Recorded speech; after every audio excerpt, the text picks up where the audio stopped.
देख रहे हैं इन डार्क राजकुमार के साथ। तो चलिए बढ़ते हैं आज की कहानी की ओर। दोस्तों, मेरा नाम विजय है और मैं जयपुर के एयरपोर्ट पर काम करता हूँ।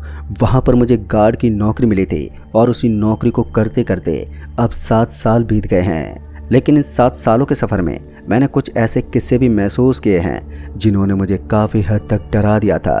आज भी जब मैं उनके बारे में सोच लेता हूँ तो मेरी रूह कांप जाती है और आज भी मुझे यकीन नहीं होता कि उस दिन मैंने इतनी भयानक चीज़ों से सामना किया था।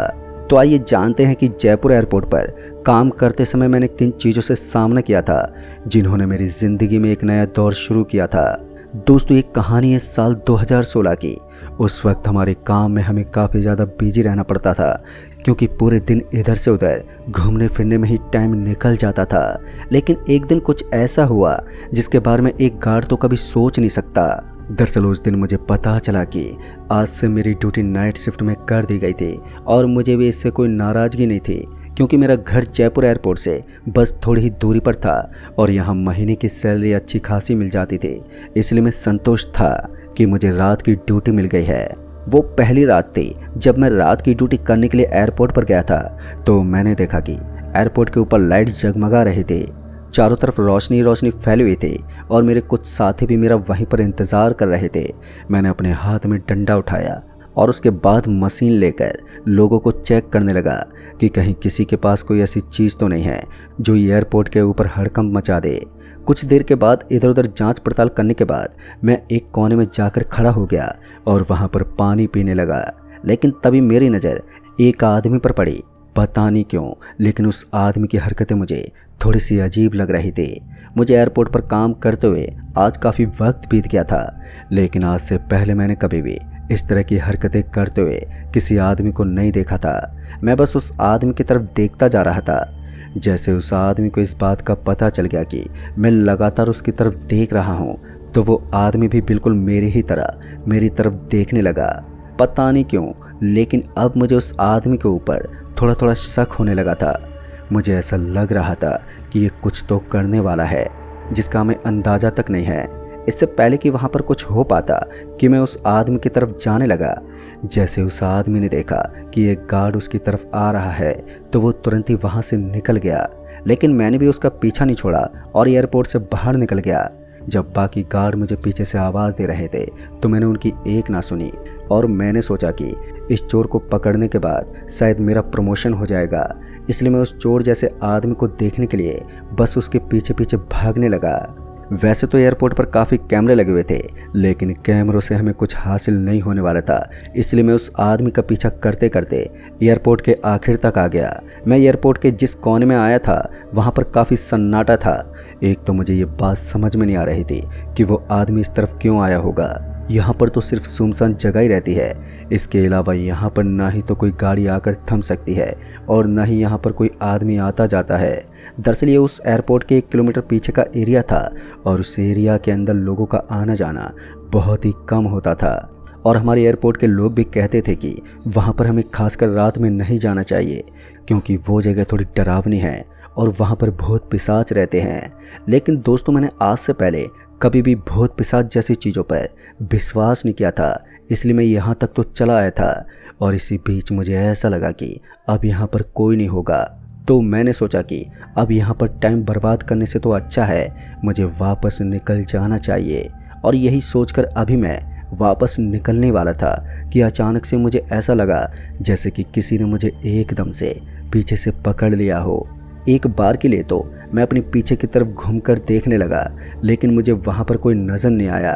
और अब मुझे ऐसा लगने लगा था जैसे कि मेरा हाथ वापस से नॉर्मल हो गया था। लेकिन कुछ देर पहले मुझे ऐसा लगा था कि किसी ने मेरा हाथ पकड़ा था। एक बात तो मेरे समझ में आ गई थी कि जो भी लोग इस जगह को अजीब बताते हैं वो सच में सही बोलते हैं, क्योंकि इस जगह पर कुछ तो ऐसा है जो नॉर्मल नहीं है।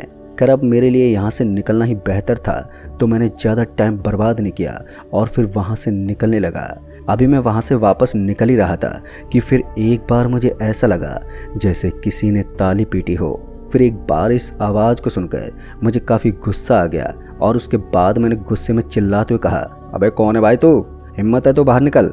बस मैंने इतना कहा ही था कि तभी मुझे पीछे से एक बहुत ही ज़ोर का धक्का लगा। धक्का इतना ज़ोर का था कि मेरी गर्दन पीछे की तरफ खिसक गई और मैं आगे की तरफ धड़ाम से गिर पड़ा। नीचे गिरते ही मेरा चेहरा पूरा धूल में सुन्न हो गया और मेरे पूरे शरीर पर कांटे चुभ गए। मैं समझ गया था कि यहाँ पर कोई तो है जो मुझे अदृश्य होकर मारने की कोशिश कर रहा था। पहले तो मुझे लगा कि ये किसी चोर या डाकू का काम है जो गार्ड को परेशान कर रहा है, लेकिन जब मुझे वो कहीं भी दिखाई नहीं दिया तो मैं समझ गया कि यहाँ किसी पैरानॉर्मल एक्टिविटी की गतिविधियाँ हो रही हैं और अब मुझे भी हल्का फुल्का डर लगने लगा था। हालांकि अभी तक मैं पूरी तरीके से ये विश्वास नहीं कर पाया था कि यहाँ पर सच में ही कोई भूत है। बस मुझे इतना एहसास हो गया था कि ज़रूर यहाँ पर कोई तो है जो मुझे बार बार परेशान कर रहा है। इसलिए अब मैं वहाँ पर एक मिनट भी नहीं रुकना चाहता था, क्योंकि जो भी था वो बहुत ही खतरनाक था। अब मेरे लिए जानलेवा साबित हो सकता था, इसलिए मैं वहाँ पर ज़्यादा देर तक रुकना नहीं चाहता था। उसके बाद मैं उस कच्चे रास्ते से होता हुआ वापस से एयरपोर्ट की तरफ जाने लगा। मैंने करीब 10 से 12 कदम ही पटके थे कि इस बार मुझे अपने कानों में ढोल और नगाड़ों के बजने की आवाज़ें आने लगी। इस बार तो मैं इन चीज़ों को साफ साफ सुन पा रहा था और इस बार मैं पीछे पलटकर देखना तो नहीं चाहता था, लेकिन इस ढोल और नगाड़ों की आवाज़ ने अब और भी ज़्यादा स्पीड पकड़ ली थी।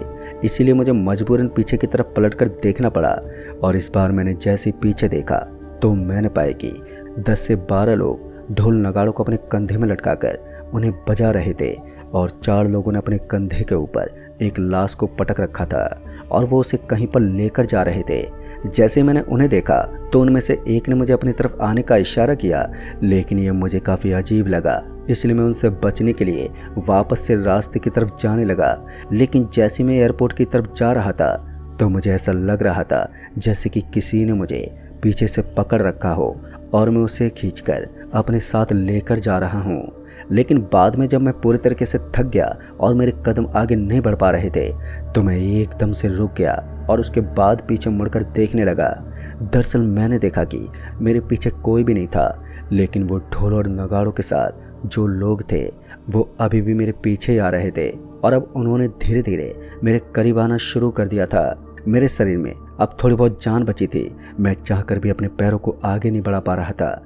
जब मुझे लगा कि मुझे उन्हीं के साथ चलना चाहिए तो मैं वहीं पर रुक गया और उसके बाद उन लोगों के आने का इंतज़ार करने लगा। फिर मैं उसके बाद उन ढोल और नगाड़े बजाने वाले लोगों के साथ हो गया, क्योंकि अब मैं अपनी जान पर खेलना नहीं चाहता था। फिर कुछ देर के बाद जब मैं सिर्फ उनके पैरों में देखकर चल रहा था तो मुझे मालूम ही नहीं हुआ कि मैं किस तरफ आ गया हूँ।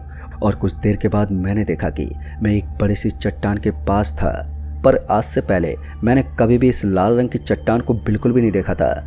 उसके बाद वो सभी आदमी उस लाश को लेकर उस चट्टान के ऊपर चले गए और उसे लकड़ी के ऊपर सुला दिया। अभी तक तो फिर भी सब कुछ ठीक ठाक चल रहा था, लेकिन जैसे उस आदमी को लकड़ी के ऊपर लेटाया गया तो मैंने देखा कि वो एक जिंदा आदमी था और वो अपने आप को छुड़वाने की पूरी कोशिश कर रहा था। लेकिन उन लोगों के एक हाथ में इतनी ताकत थी कि उनमें से एक आदमी ने अपने एक ही हाथ से उस आदमी को पकड़ रखा था और वो आदमी हिल तक नहीं पा रहा था। दोस्तों, ये सब देखकर मेरी आंखें फटी की फटी रह गई। अभी वो उसको जलाने वाले थे कि तभी मैं भागता उस आदमी के पास गया और उसे छुड़वाने की कोशिश करने लगा। लेकिन यहाँ तो सारा का सारा खेल ही उल्टा पड़ गया। जब मैं उसे छुड़वाकर वहाँ से निकलने की कोशिश में था तो उन्होंने उल्टा मुझे पकड़ लिया और फिर हम दोनों को एक साथ उस चिता के ऊपर लिटा दिया। तो मैंने देखा कि वो तो हमारी एयरपोर्ट की टीम का एक गार्ड था जिसका नाम चिंतामणि गोस्वामी था। चिंतामणि सर को अपने सामने देखकर मैं हैरान हो गया था और उसके बाद आंखों ही आंखों में हम दोनों ने समझ लिया था कि आखिर वो भी किस तरह से इस जगह पर पहुंचे होंगे। बाद में मैंने उनको इशारा किया और हम दोनों एक दूसरे की रस्सी खोलने लगे। फिर किसी तरह हमने फिर से अपने आप को छुड़वा लिया था। हमें ऐसा लग रहा था जैसे कि वो लोग किसी सही समय का इंतज़ार कर रहे थे और वो सही समय आते ही वो सभी हमारे साथ चिता को आग जलाने वाले थे। लेकिन इससे पहले ही हम दोनों वहाँ से भागना चाहते थे। तभी चिंतामणि सर को पता नहीं क्या आइडिया आया कि उन्होंने मन ही मन भगवान हनुमान चालीसा को पढ़ना शुरू कर दिया और वो हनुमान चालीसा इतनी अच्छी तरीके से पढ़ रहे थे कि वहाँ आसपास में खड़े सभी लोग एक बार के लिए हम दोनों को घूर कर देखने लगे। ऐसा लग रहा था जैसे हनुमान चालीसा का पाठ का असर अब उनके ऊपर होने लगा था और वो सभी अपने कानों को पकड़ने लगे थे। उसके बाद उन्होंने हनुमान चालीसा को और भी तेज गति से गाना शुरू कर दिया।